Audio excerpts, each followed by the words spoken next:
سورہ مائدہ 7واں پارہ ہے کہ جو چاہو کرو، آگے بڑھنا اور چلنا ہے. اگر حدود سے آگے بڑھ جائیں گے، ایک بادشاہ ہے، اس کی ایک چراگاہ ہے، اس کے گھوڑے اس میں چلتے ہیں، چمن ہے اس کا خاص. فرمایا اگر کوئی گھوڑا یا کوئی جانور اس چمن کے قریب قریب چلتا ہے تو خطرہ ہے منہ ڈال دے، اور جب منہ ڈال دے گا تو مجرم بن جائے گا اس گھوڑے کو وہاں پر لے جانے والا، بادشاہ مواخذہ کر لے گا. خارج زمین پر بادشاہ کا چمن ہے، ایسے ہی اللہ کا چمن اس کائنات میں اس کے محارم ہیں. جس چیز کو اللہ نے حرام کر دیا ہے اس کے قریب جاؤ گے تو منہ ڈالنے کا خطرہ ہے، قریب مت جاؤ اس کے. اسی لیے اچھے ماحول میں رہو تو معلوم ہوگا تجاوز کرنا کسے کہتے ہیں. آج حدیں پھلانگی لوگوں، کسی کو رشتوں کے حرمت کا احساس نہیں ہے، پاس لحاظ نہیں ہے. بیوی کیا ہے، ماں کیا ہے، بہن کیا ہے، بیٹی کیا ہے، کس نگاہ سے اس کو دیکھا جائے. نگاہوں میں فرق آ چکا ہے. اسلام کی دین ہے کہ اللہ نے عورتوں کو ان کے درجات کے حساب سے قسم کر دیا ہے. یہ ماں کا درجہ ہے، یہ بیوی کا درجہ ہے، یہ بیٹی کا ہے، یہ بہن کا ہے، تقسیم کر رکھا ہے. مگر ہمارا معاشرہ اتنا خراب ہو چکا ہے کہ سب پہ نگاہیں غلط پڑ رہی ہیں، کوئی تقسیم باقی نہیں رہ گئی. کبھی سوچا ہوتا کہ ماں کے پاؤں تلے جنت ہے؟ یہ ارشاد نبی کا، شریعت کی دین ہے. اس ماں کا احترام کتنا ہو رہا ہے؟ باپ جنت کے دروازوں میں سے بیچ کا دروازہ ہے، نبی کا ارشاد ہے. اس باپ کا احترام کتنا ہو رہا ہے؟ آج اتنی بہت سی چیزیں ہمارے معاشرے میں خراب ہو چکی ہیں. تو تجاوز کی تمام شکلیں. اس کے بعد فوراً وضاحت کر دیا اللہ نے. جب کہا گیا کہ حرام مت کر لو پاکیزہ چیزوں کو تو کوئی سمجھے کہ آپ سب کھاؤ. اللہ نے کہا دیا کہ حرام مت کر لو، لہذا آپ کوئی چیز حرام ہے ہی نہیں. جیسا کہ بعض لوگوں کا ایسا خیال ہو چکا ہے کہ کوئی چیز حرام نہیں ہے، سوال ہے. آپ کو شاید نہ پہنچی ہوئی خبر.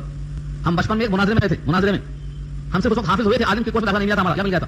حافظ ریفرنس کے بات لے جایا تھا، کوئی آیت پیش ہے تو اس نے کہا تھا ہم اس وقت جنت میں ہیں، قیامت آ چکی ہے، اب ہم جنت میں ہیں، ساری عورتیں ہو رہی ہیں، نکاح کی ضرورت نہیں ہے. یہ اس کا عقیدہ تھا. کم سے کم آج سے 20 سال پہلے کی بات ہے. اس وقت ایسے فرقے پیدا ہو رہے ہیں. تو کسی کو گمان ہو سکتا ہے کہ اللہ نے کہا دیا ہے کہ پاکیزہ چیزوں کو حرام مت کر لو، لہذا صاحب حلال. فوراً واضح کیا اللہ نے، وَكُلُوا مِمَّا رَزَقَكُمُ اللَّهُ حَلَالًا طَيِّبًا، اور کھاؤ ان نعمتوں میں سے جو اللہ نے بطور رزق تم کو دیا ہے، حلال بھی ہیں اور طیب بھی ہیں. دو شرطیں لگایا، حلالا طیبا. حلال کے معنی مرغوب اور طیب کے معنی پاکیزہ. امام شافعی فرماتے ہیں جو چیز حلال نہ ہو مرغوب کیسے ہوتی؟ جو چیز حلال نہ ہو مرغوب کیسے ہو سکتی؟ مومن کی شان سے بعید ہے کہ رغبت اس میں جائے جو حرام ہے. اس میں شوق کیسے پیدا ہوگا؟ وہ روایت شاید گزری ہوگی، ایک بکری پھول گئی تھی، مکے پھول گئی تھی. نبی صلی اللہ علیہ وسلم گزر رہے تھے، پوچھا تم میں کون ہے جو بکری لے 1 گرام میں؟ 1 گرام میں کوئی لیتا ہے اس کو؟ سب صحابی نے کہا اس میں بدبو آ رہی ہے، کون لیتا ہے 1 گرام میں؟ کون لیتا؟ اسے کون کھا سکتا؟ کہا جب کوئی آدمی کسی مسلمان کی غیبت کرتا ہے تو یہی تو کھاتا ہے. 1 گرام میں لینے کو تیار نہیں ہے تم، لیکن جب مسلمان غیبت کرتا ہے تو یہی کھاتا. مگر ہم کو محسوس نہیں ہوتا. بہت لمبی سناتے ہم. تو تجاوز کرنے کی شکلیں بہت ہیں، حلال طیب کی شکلیں بہت ہیں. آدمی پر لازم ہے کہ حلال ہونے کا 2 شرطوں کو دیکھے. ایک تو حلال ہونا اس لحاظ سے کہ وہ شریعت نے حلال کیا ہے، ایک اس لحاظ سے کہ وہ کسی کی ملکیت ہے اور مالک نے اجازت دے دی ہے. جب تک کہ 2 طرح سے حلت نہ آ جائے کوئی شے حلال طیب نہیں ہوتی. کسی مسلمان کا مال کھا لینا اس کی رضامندی کے بغیر، اس سے جو خون بنے گا اور جسم تیار ہوگا یہ جہنم کے لائق بنے گا. اس لیے اپنے جسم کو اگر جہنم سے بچانا ہے تو ایسی غذاؤں سے پرہیز کرنا ہے. تو حلالا طیبا، حلال سے مراد اللہ نے حلال کیا ہو اور طیب سے مراد وہ پاکیزہ ہو. واتقوا اللہ الذی انتم بہ مؤمنون، اس اللہ سے ڈرو جس پر تم ایمان رکھتے ہو. دیکھو اس طرح تنبیہ ہے جملے میں، ایک طرف اللہ کو مانتے ہو، ایک طرف اللہ کی کتاب کو مانتے ہو، لیکن زبان جمع کر کے آئیے اگر قانون کو نہ مانو. تم جس اللہ کو مانتے ہو یقین کے ساتھ، اس اللہ کا حکم توڑنے سے ڈرتے کیوں نہیں ہو؟ واتقوا اللہ، اللہ سے ڈرو، یعنی اللہ کا حکم توڑنے سے ڈرو. اللہ تم اس پر یقین رکھتے ہو.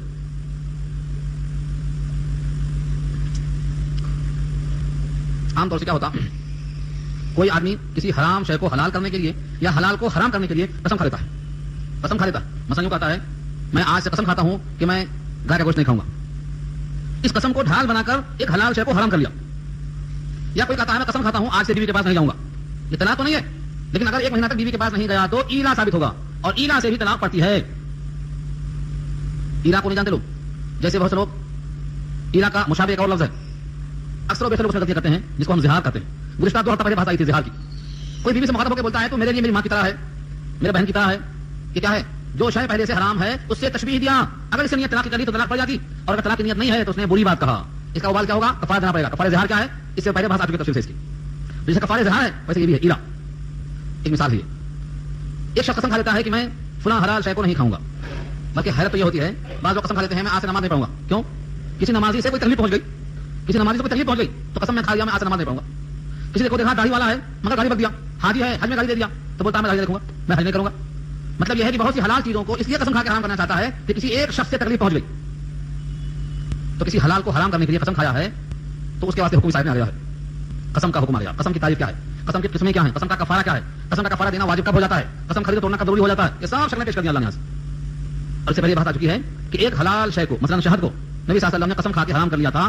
اللہ کو منظور تھا کہ یہ حلال ہو اور لوگوں کو راستہ معلوم ہو، تو آپ نے کفارہ دے دیا اور قسم کو توڑ دیا اور شہد کو پھر استعمال فرمایا اور امت کے واسطے اس کو سب سے عظیم غذا قرار دیا. تو اب کفارہ قسم کیا ہے اور قسم کی قسمیں کیا ہیں؟ سورہ بقرہ میں یہ بات ہم کر چکے ہیں. تو ایک قسم تو تعریف ہوتی ہے یمین غموس، جھوٹی قسم، گناہوں میں غرق ہو جانا. کسے کہتے ہیں یمین غموس؟ غین میم سین غمسا جس کے معنی ڈوب جانا. یمین کے معنی قسم, ایسی قسم کہ اس میں گناہوں میں آدمی ڈوب جائے لیکن کفارہ واجب نہیں ہوتا. وہ کون سی قسم ہے؟ کسی ماضی کے کام پہ قسم کھانا, گزر چکا ہے زمانہ. مثلا کسی نے پوچھا کھانا کھا لیے, میں نے نہیں کھایا بول دیا, حالانکہ کھا چکا ہے. تو یہ کیا ہے؟ ماضی میں گزرے ہوئے کام میں ایسی قسم کھا رہا ہے جو حقیقت کے خلاف ہے, جان بوجھ کے جھوٹ بول رہا ہے. تو اس میں جھوٹ بھی شامل ہے اور قسم بھی شامل ہے, اس لیے گناہوں میں یہ غلط ہے. کوئی کفارہ اس کا نہیں ہے سوائے توبہ استغفار کے. یہ قسم منعقد نہیں ہوتی لیکن گناہگار ہوگا. اس کا تذکرہ سورہ بقرہ میں آ چکا ہے, ولکن یؤاخذکم بما کسبت قلوبکم, تمہارے قلب میں جو چیز بیٹھ چکی ہے اس کا مواخذہ ہوگا. اور شکل ہے قسم کی. ایک آدمی نے پوچھا کہ میرے ماموں بمبئی سے آ گئے. اس نے کہا آ گئے. اس نے اس آدمی پر بھروسہ کر کے قسم کھا لیا کہ ماموں بمبئی سے آ گئے. حقیقت میں تحقیق ہوئی تو نہیں آئے. تو اس نے جس آدمی پر بھروسہ کر کے قسم کھا لیا تھا اپنے عقیدے کے لحاظ سے صحیح بولا, لیکن حقیقت اور نفس الامر کے لحاظ سے غلط ثابت ہو گیا, تو یہ آدمی گنہگار ہوگا, اس پر کفارہ ہوگا, حالانکہ صحیح قسم کھا لیا. اس لیے شکل یہ ہے کہ آدمی قسم کے الفاظ کہنے کا عادی ہے. جب دیکھو چڑھ جائے لا واللہ بلا واللہ, ہمیشہ قسم کھاتا رہتا ہے. یہ سب کیا ہے؟ یمینیں لغو ہیں, ان پر کوئی مواخذہ نہیں ہے, مگر اس سے زبان کو بچائے رکھنا ضروری ہے, غلط عادت ہے. تیسری قسم ہے آئندہ کے لیے قسم کھانا, آئندہ آنے والے زمانے کے لیے. مثلا قسم کھانا, اللہ کی قسم میں تم سے بات نہیں کروں گا. اب اگر بات کر لیا تو یہ قسم کو توڑ دیا, کفارہ اس پر لازم ہو جائے گا. ایک صحابی کا واقعہ ہے, حضرت عائشہ کے بھانجے لگتے تھے وہ. حضرت عائشہ نے ایک موقع پر بھانجے کو ڈانٹ دیا تھا اور ان سے خفا ہو کر کہا کہ تم سے بات نہیں کروں گی, بات نہیں کروں گی. اب کس کی مجال؟ اتفاق حضرت عائشہ کے ساتھ گفتگو کے لیے عروہ تشریف لے گئے. انہوں نے بھی حضرت کے ساتھ چلے گئے, قافلے کی شکل میں چلے گئے. جب قریب پہنچ گئے دوڑ کے پردے میں جا کے پکڑ لیا اور کہا مجھے معاف کرو. انہوں نے کہا تم سے بات کرنے کی قسم کھا چکی ہوں. انہوں نے کہا بس معاف کر دو. معاف کرنے کے بعد بہت روئی, پھر کفارہ ادا کیا اور قسم کا کفارہ ادا کر دیا. تو بتانا یہ ہے کہ آدمی قسم کھائے آئندہ کسی کام کے کرنے یا نہ کرنے کا اور پھر اس کے خلاف ہو جائے تو کفارہ دینا لازم ہو جاتا ہے. اس کا ذکر اس آیت میں ہے. اب کفارہ کس کو کہتے ہیں؟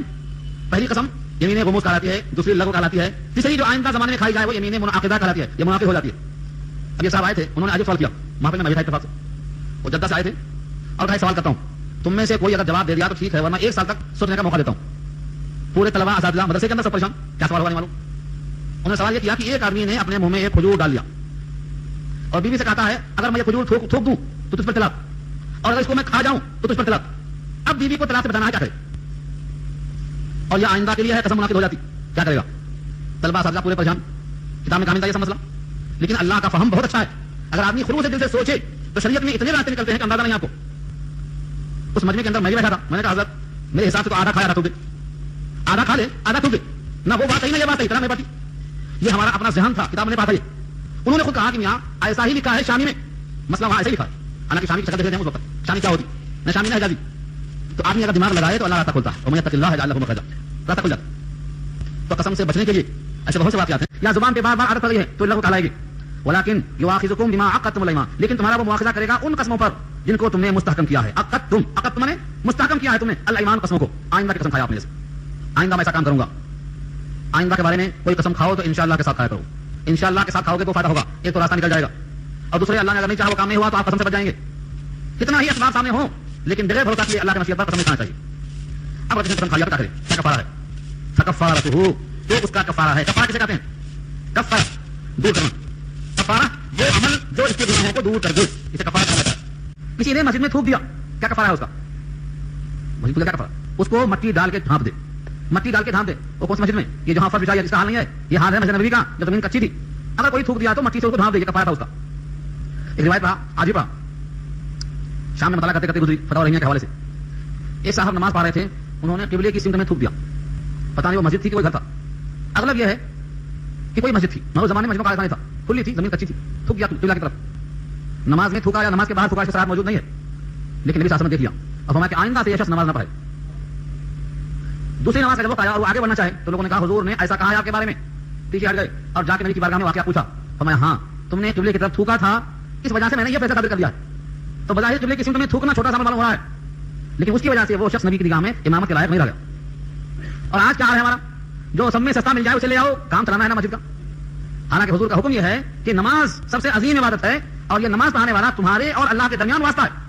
تمہارا مقدمہ جیسے وکیل جج کے ہاں پیش کرتا ہے تو وکیل تمہارا واسطہ ہے جج کے سامنے, ایسے تمہاری نماز اللہ کے سامنے پیش کرنے کے لیے یہ امام تمہارا واسطہ ہے. اپنا واسطہ جتنا مستحکم ہوگا تمہاری بات پہنچے گی. اشرا معنی 10, مسکین کی جمع مساکین.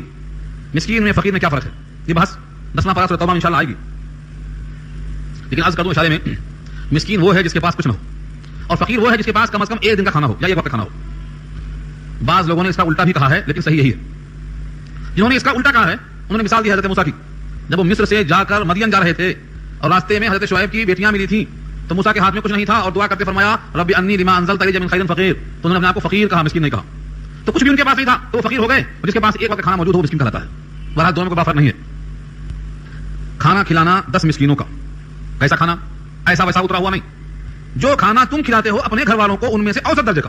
اوسط درجے کا لفظ دیکھو کیسا ہے، من اوسط ما تطعمون اہلیکم، اہلیکم اہل و عیال، تطعمون کھلاتے ہو کیا اوسط درجے کا. یہ اردو میں استعمال ہے اوسط درجے کا کھانا، بیچ کھانا، نہ بہت مہنگا نہ بہت خراب، جو تم کھلاتے ہو گھروں میں عام طور سے وہی کھانا کھلا دو. اس میں 3 لفظ تشریح طلب ہے. نمبر 1 اطعام. اطعام کے ترجمے میں 2 باتیں گنجائش ہے. ایک اطعام مانے کھانا کھلانا، اور ایک اطعام کے معنی جس سے کھانا مل سکتا ہے وہ چیز دے دینا. اگر کھانا پکا ہوا کھلانا ہے تو اوسط درجے کا 2 ٹائم پیٹ بھر کھلانا ہے 10 مسکینوں کو. پیٹ بھر کی شرط اور 2 ٹائم کی شرط. یہ 2 ٹائم کی شرط کہاں سے آئی؟ کچھ تحقیق بھی کرنا، کچھ بھی سوچنا دیکھنا. اگر کوئی غلہ دے رہا ہے اطعام بجائے کھلانے کے کچا تو کہتے ہیں صدقہ فطر کتنا ہے؟ 2.25 سیر گیہوں، 1 کلو 666 گرام.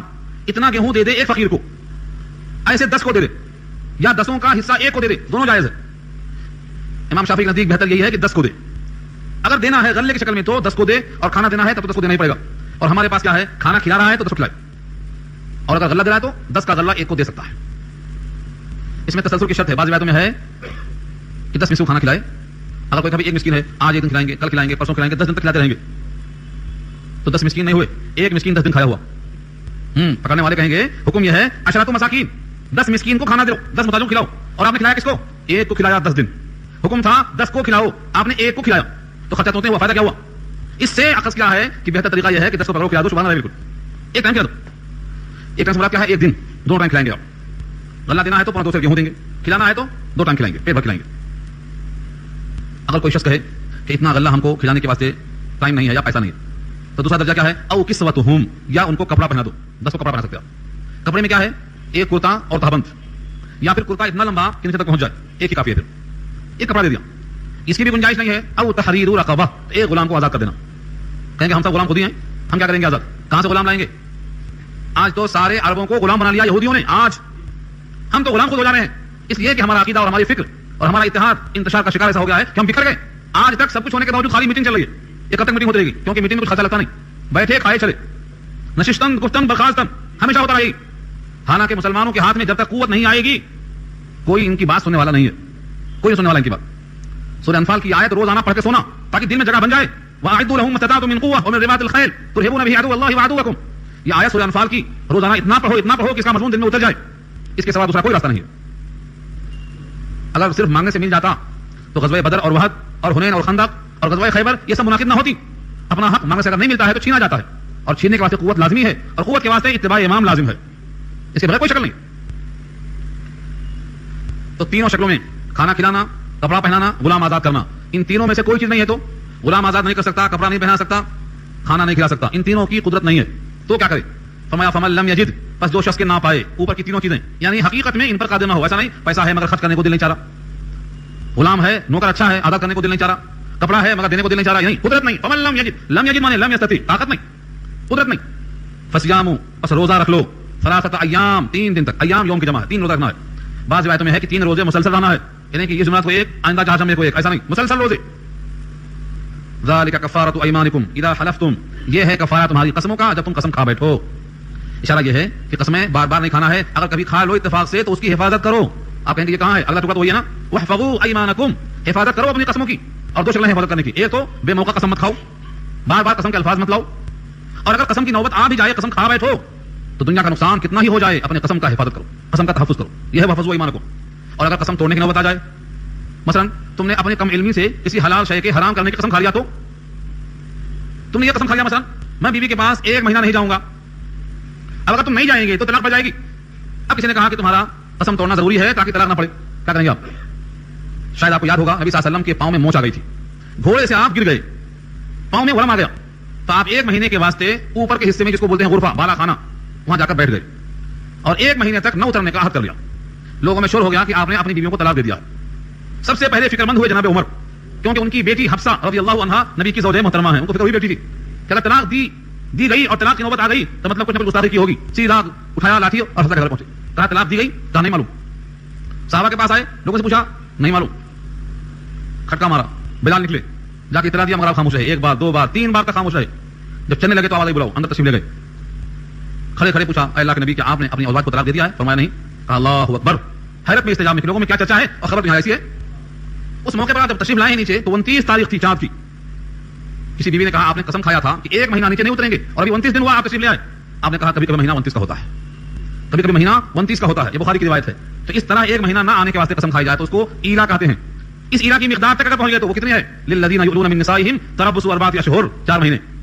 اگر 4 مہینے تک نہیں گئے اس نیت سے کہ میں نہیں جاؤں گا اور قسم کھا لیا آپ نے تو خود بخود طلاق پڑ جاتی ہے. آپ کو مسئلہ نہیں معلوم تھا, قسم کھا کے نہیں جائیں گے, کتنے کر رہے ہیں. غصے میں بیوی کو ہکال دیتے, جاؤ اماں کے پاس لے جاؤ, نہیں آئیں گے بول دو. ارادہ کیا ہوتا, نیت کیا ہوتی, مسئلہ یہ ہو جاتا. اگر 4 مہینے آپ نہیں گئے تو طلاق پڑ جاتی.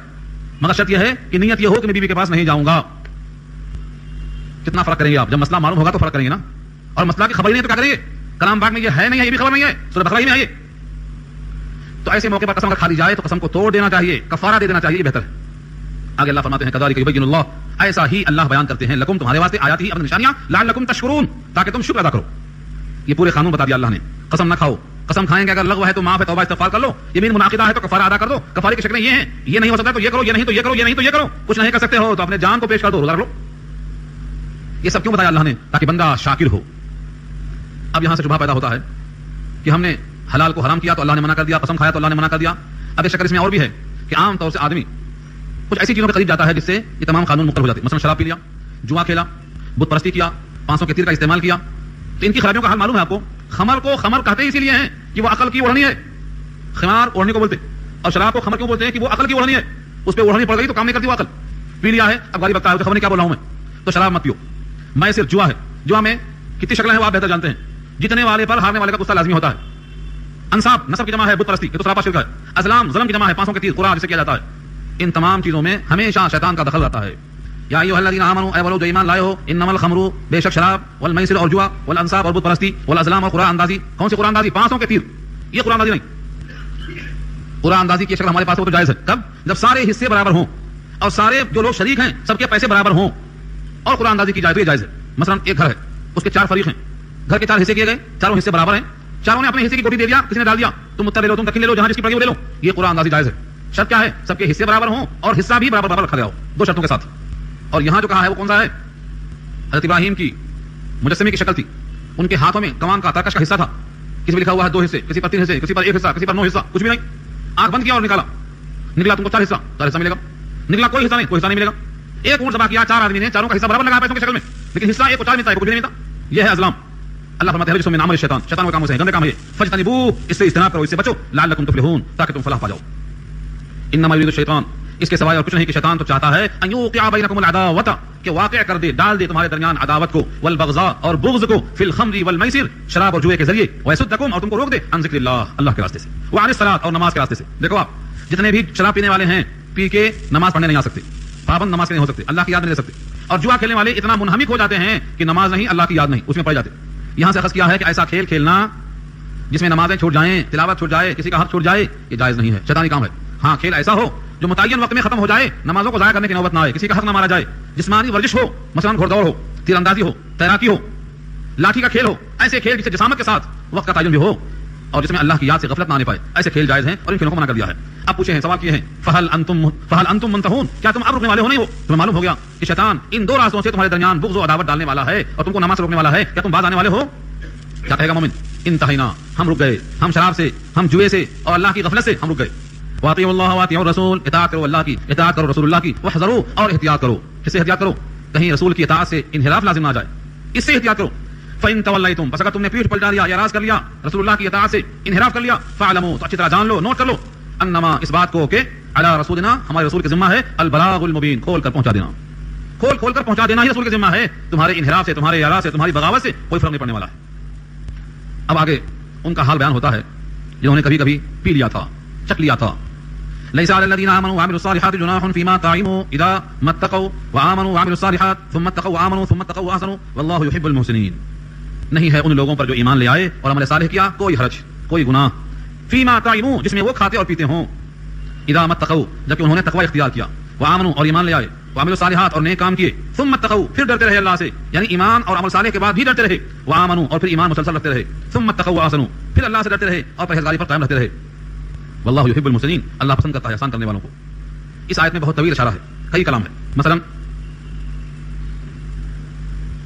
جب غزوہ احد ہوئی تھی اس وقت تک شراب حرام نہیں ہوئی تھی. نماز کی حالت میں نشہ منع تھا. ولا تقربوا الصلاۃ وانتم سکارى, نماز سے قریب نہ جاؤ سکر کی حالت میں. تو غزوہ احد تک بھی شراب کو لوگ پیتے تھے. غزوہ احد میں کئی ایسے شہید ہیں شہداء اسلام میں سے جنہوں نے صبح پی تھی, ان کے پیٹ میں شراب تھی. تو لوگ تنگ کرتے تھے اگر شراب حرام ہے تو ان کا حال کیا ہوگا, اور اگر ان کا شہید ہونا مقبول ہے تو پھر شراب کی حرمت کا کیا معنی ہے. یہ چکما دینے کی بات ہے. اس کی ایک مثال گزشتہ میں نے عرض کیا تھا. یہودیوں نے کہا تھا کہ پہلے یہ لوگ بیت المقدس کی طرف منہ کر کے نماز پڑھتے رہے 17 مہینے, پھر حکم آیا تو بیت اللہ کی طرف منہ کر لیا. اگر پہلے کی نماز صحیح تھی تو اب خراب ہو رہی ہے, اور اگر اب صحیح ہے تو 17 مہینے خراب کر لیے. ان کی نمازوں کا حال کیا ہوگا جو مر گئے اسی حال میں. تو یہ چکما دینے کی بات ہے.